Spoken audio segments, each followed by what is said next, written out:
Greetings, dear listeners, and welcome to the Real Context News Podcast. I'm your host, Brian Freidenborg. This is our third episode, something of a mini episode today. The pre-debate episode, because today is September 29th, the day of the first of the 2020 presidential debates between Democratic nominee Joe Biden and incumbent Republican nominee Donald Trump.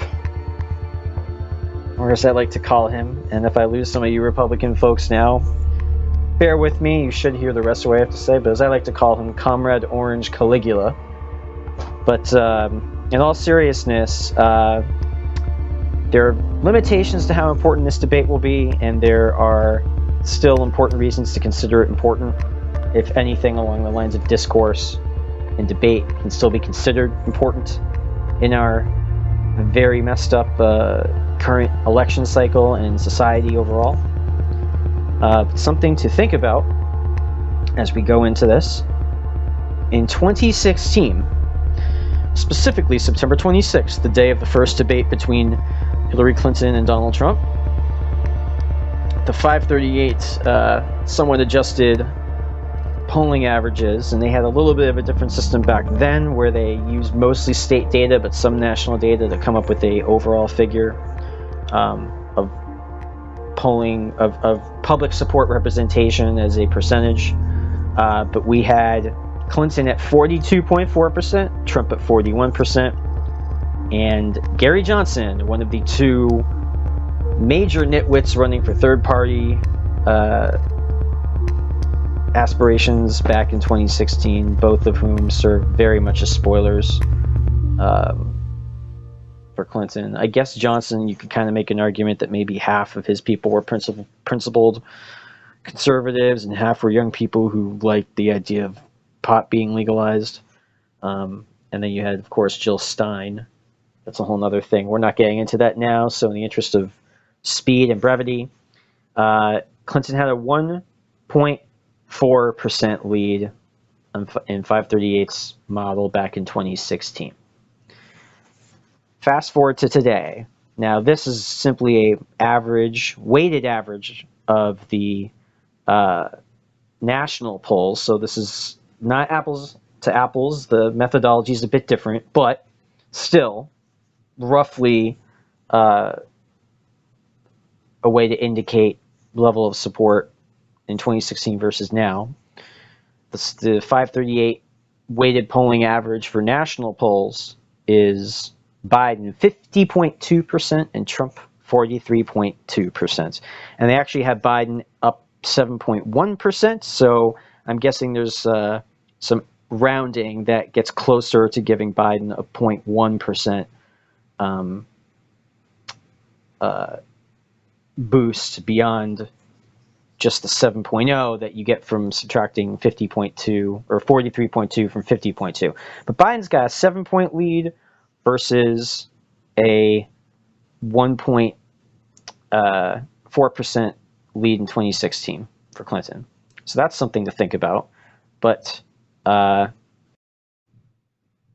over 5 times the lead that Clinton had, which is a general reflection of how Biden is much stronger in the polls this time around than Clinton was in 2016. Not to pick on Clinton, who I thought was an exceptional candidate.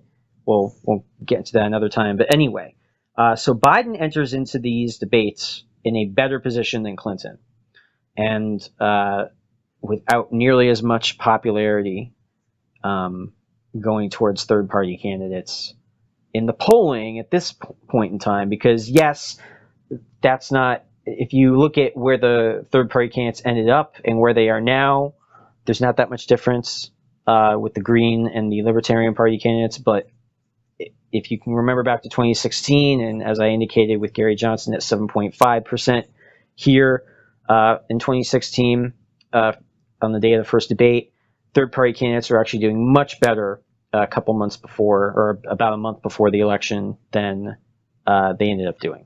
But anyway, Biden's in a pretty strong position in terms of polling data. Now, that won't deal with some of the issues that I'm going to bring up here, though, because polling data is great if we are expecting a free and fair election. And for those of you who did not catch my last podcast with Major General Paul Eaton, U.S. Army retired, we definitely talked about the possibility of some serious nonsense going on during and after the election. And the polls are good for a free and fair election. There's no factoring into 538's model of rampant voter suppression, sabotage by the Trump administration of the U.S. Postal Service to hamper the counting and collection of absentee and mail-in ballots. The other types of voter suppression that the Republicans have been engaged in, especially since the 2013 ruling gutting the Voting Rights Act, is not being factored in. And it's hard to factor in certain quote-unquote active measures by the Russian government and their intelligence services and propaganda services. So we have a lot of things to still factor in that could throw the polls off towards the end. Or not really throw the polls off, but make the results not really in line with what standard polling methodology would take into account. And that's not a knock on the polls. It's just accepting the reality of our very strange, precarious, somewhat extreme situation we find ourselves in. But what I want to stress here is that I think there are very, very few people who are movable and will change their mind. In terms of this debate, even people who say they might, they probably even like the idea, some of them, that they're an open-minded, persuadable person, but most people are not. And there's a very small number of people who are going to be persuadable. But those people still exist, and they very well may have the election in their hands. So yes, we have a debate, but the question is, how much does it really matter? Does it matter? And I would argue it matters a lot, because anything that's going to affect the vote in any way, even if it's small, matters a tremendous amount. But truly, it does not matter anywhere near where it should, this first debate, because human beings should be open to being persuaded by reasonable arguments, to sizing two candidates up, to looking at who sounds and carries himself better on stage, to who makes the better arguments, to who is more informed, to who looks more presidential. And in many ways, that was a quaint few decades ago when we were a different America. Even 10 years ago, 8 years ago to be precise, in 2012, you could think that that was still kind of where we were. And things are just so different now. And what we're about to witness on stage coming up with Trump versus Biden, it's going to be very ugly. And I'm not in any way falsely equating the two and putting the blame on that for Joe Biden, who certainly has been known to make an occasional off-the-cuff remark and stumble over his words a bit, especially in his older age more recently. He had his stuttering situation very much under control for most of his life, and there are several articles I'll post that you should definitely read about to understand this and how it affects him. But a lot of the people who want to claim that he's suffering from cognitive decline or dementia or just isn't with it, they are getting nonstop highlight reels of Joe Biden's verbal stumbles, gaffes, and some of those gaffes and stumbles are edited or made to look worse or fake. But the point is, Joe Biden isn't quite as sharp verbally on his feet in high-pressure situations in public as he used to be.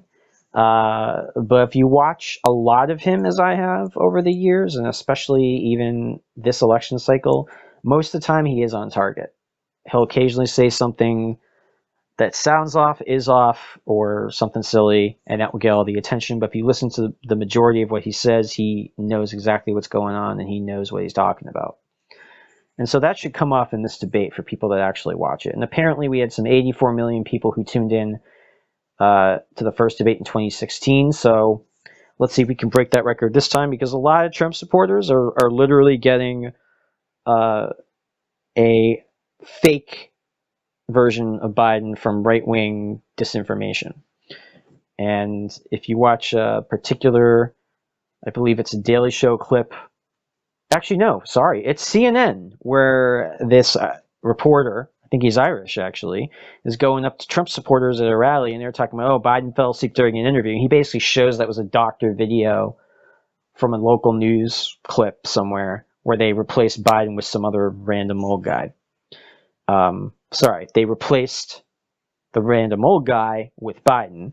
And they showed Trump supporters this, and you're like, yeah, well, it was funny if I did share it, and you know what? That's something I believe that he would do anyway. I believe, again, with no evidence to support that he would fall asleep in the middle of a debate. So there you have Trump people, even if they're shown that something's fake, and then they realize it's fake, it doesn't change their view. And then they say, well, it's something he would do. So, everybody gave Hillary Clinton in 2016 when she said about half of Trump's supporters, not all, about half, and I think that's being generous, were in a basket of deplorables, was the quote, but that there were other people who had legitimate concerns and just didn't quite get things or were frustrated, that she understood and wanted to work with and win over and respected. But,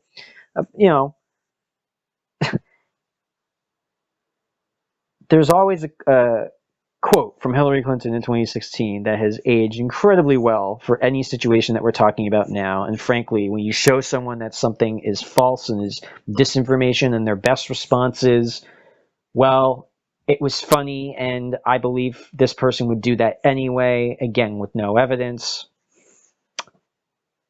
Basket of deplorables, calling people like that deplorable is just calling it like it is. I hate to say it. So there's that. But again, we're getting to the theme of who's really movable here, and I don't think there's many, but again, anything that's going to make a difference is a big deal. And what's going to happen tonight? No matter what Trump does, most of his people are still going to stick with him. And first of all, why is that? Everyone tries to figure this out, and then I'm like, people, this is not that hard, and I've been writing about this for years, but Trump is not about a particular policy. It's not about immigration policy per se. It's about an aggrieved, for almost all of Trump's supporters, it's about an aggrieved white population, the segment of it that falls under this description, okay? It's an aggrieved white population that wants to preserve what they see as the whiteness, the white demographic characteristic of America being a mostly white majority country, and the whiteness of what they see as white culture. The way they would look at it is the quote unquote, and again, this is not my belief, I'm not trying to offend anyone, I apologize ahead of time for saying these mock arguments, but the dirty Mexican and Latino cultures that are coming up and polluting and ruining America, and these African and Asian and South Asian immigrants that are bringing America down, all this nonsense, that these are all, so many of these people are just poor, uneducated criminals. That does not fit the general immigrant profile. Whether we're talking about Nigerian Americans or Vietnamese Americans or whoever. Yeah, some of these people are working class, but what's amazing about these families is that you look at the social mobility that these people have, where their kids go to college and their kids get different kinds of jobs than the jobs they came in, or they come in, many of them, and we got into this in my first podcast, with more college degrees on average than the native-born American population. But either way, you have this aggrieved white segment of the population, segment of overall whites. I mean, I'm a white man. Only 31% of us voted for Hillary Clinton in 2016, so I definitely do not speak for white men, right? But you have a portion of white Americans where Trump is their guy to reassert the dominant white demographic, to stem the tide of that demographic being thinned out proportionately, and the rise of the Browns, right? And to assert certain traditional, quote unquote, American, quote unquote, culture and values, whatever, however they think of this. America being a Christian nation and hunting and wearing overalls and small farms and all this stuff that is just not where we are anymore, really. It'd be great if we all owned our own small farms, grew our own food, hunted. That's just not the society we have anymore. That ship sailed a long time ago, and we're not going back to Jefferson's ideal of yeoman farmers, okay? But Trump is their answer to white liberals that they see as betraying whites and betraying this culture as they see it, this white culture, this Eurocentric idea of America, which, to be fair, was Eurocentric for a long time, but we're evolving. In many ways, that's a good thing. But Trump is their great white hope, their last hope they see to keep America white, to make America great again, as in pushing back against the rise in prosperity and demographics and status of minorities. And they don't care what else he does. That's what they want from him. Or you have these insane one issue voters where it's only about the Supreme Court and abortion. Ugh. But, I think a lot of those people, that's what they'll say out loud, but I think that's somewhat cover for some of this other stuff. I can't prove that right now. I think if you look at a lot of polling data, there are indications that is the case, but for right now, we'll just leave that as an opinion that I'm not providing evidence for at this very moment in terms of those single issue voters who vote Republican and Trump for the Supreme Court, which is obviously a huge thing right now because of the sad passing of the notorious Ruth Bader Ginsburg, RBG. But so those people aren't going to be. Trump could literally be an orange orangutan throwing feces on stage, and that's enough for them because he's still going to, take it to the minorities and the libs and fight for them as they see it, and that's. And fighting for them doesn't even have to be economically rewarding policies. It just means policies that denigrate these other people. They love it when he threatens to withhold funding from liberal cities being sanctuary cities, or he goes after immigrants or Muslims or whatever, where he talks about American citizen and Congresswoman Ilhan Omar as needing to go back to her country as if she's not an American citizen and Congresswoman, even if she did immigrate from being a Somalian refugee in a camp in Kenya. So, whatever. Those people, deplorable. Sorry, I said it. Come at me if you want to argue with me on that, but I will bring the fire. But basically, yes. So that's what we have with a huge portion, as I'd say, close to 90, if not 90, maybe on a really nice day where everyone's in a good mood, maybe 80%, but and then you have those other people who vote for him for other reasons and aren't budging. And then you have some people who, are definitely on the fence. People who want an excuse to get away from Trump and maybe are living in a Fox News bubble and never really see a fair presentation of Biden. Well, this is unfiltered. So in what could be a very close election, right now it doesn't look close, but again, voter suppression and cheating, and because that's what Republicans are all about these days, with trying to discredit mail-in balloting, which is nonsense, to discredit something that has worked for a very long time in large numbers. And yes, of course, we obviously need that to be larger during a pandemic. Duh. It's how you prevent the spread of disease.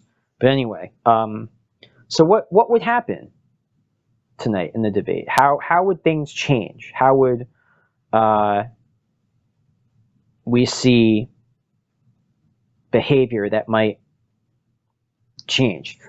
Trump will probably, I'd say there's a decent chance Trump could look far worse than usual, but I think there's still a much higher chance he'll just be the same Trump that we're used to. Same junk, the same crap, the same antics, lies, repetitive third grade vocabulary. I'm very good. I'm really great.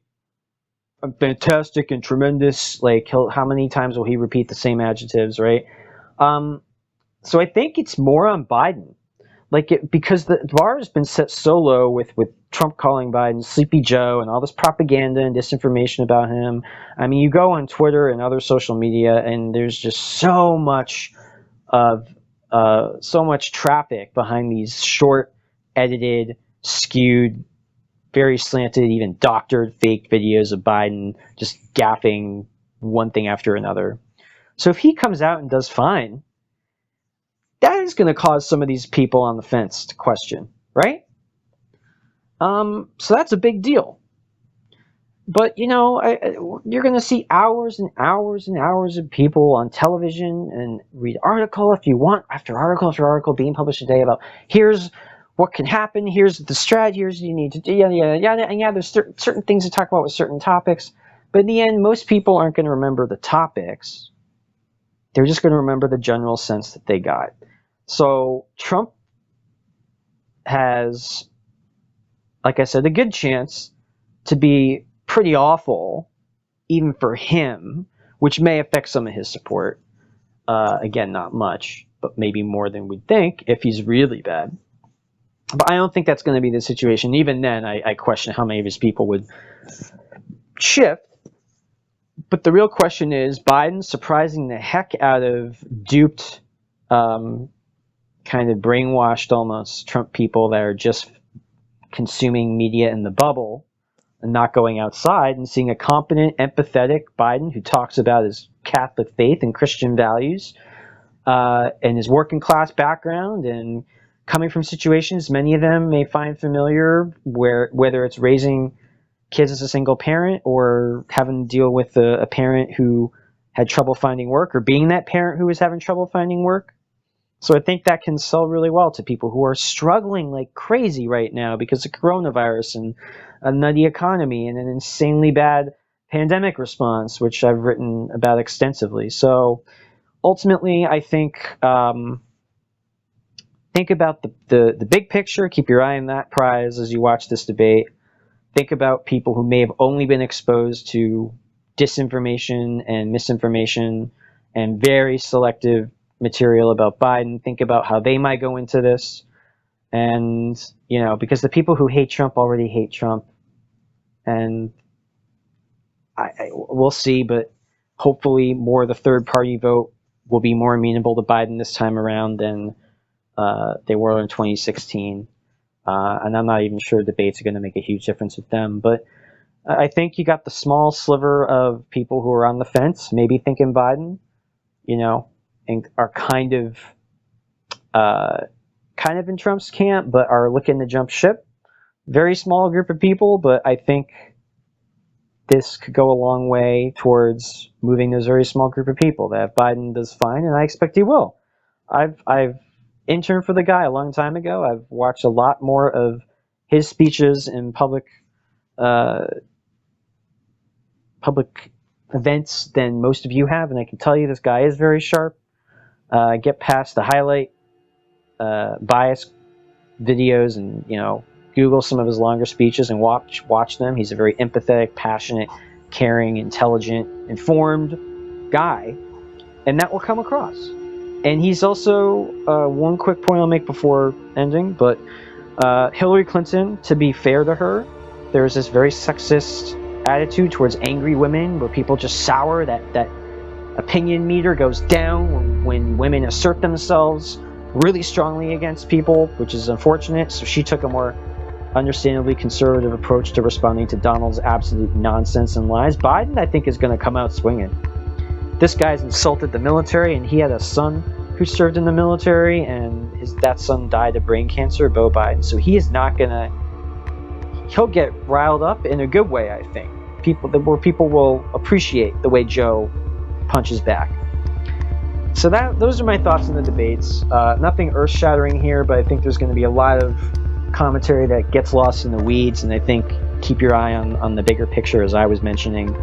And no matter what the antics are, I think Biden's going to come out looking a lot better than Trump and surprising people who don't really know him. So that's that. Thank you for tuning in to this very relatively short mini Real Context News episode, our third. Be sure to check out our other episodes, including and especially my episode with Major General Paul Eaton. And thank you so much for tuning in. We'll have another short post-debate episode coming for you soon, and hopefully some more awesome guests lined up as well for episodes following the post-debate episode. This is the Real Context News podcast with Brian Friedenborg. Try to get through tonight, and don't drink too much to get through the debate, but enjoy yourselves as much as possible watching what could be a very painful debate, but I also think will be pretty awesome because I think Biden's going to, frankly, whip some ass. Anyway, thanks again for joining.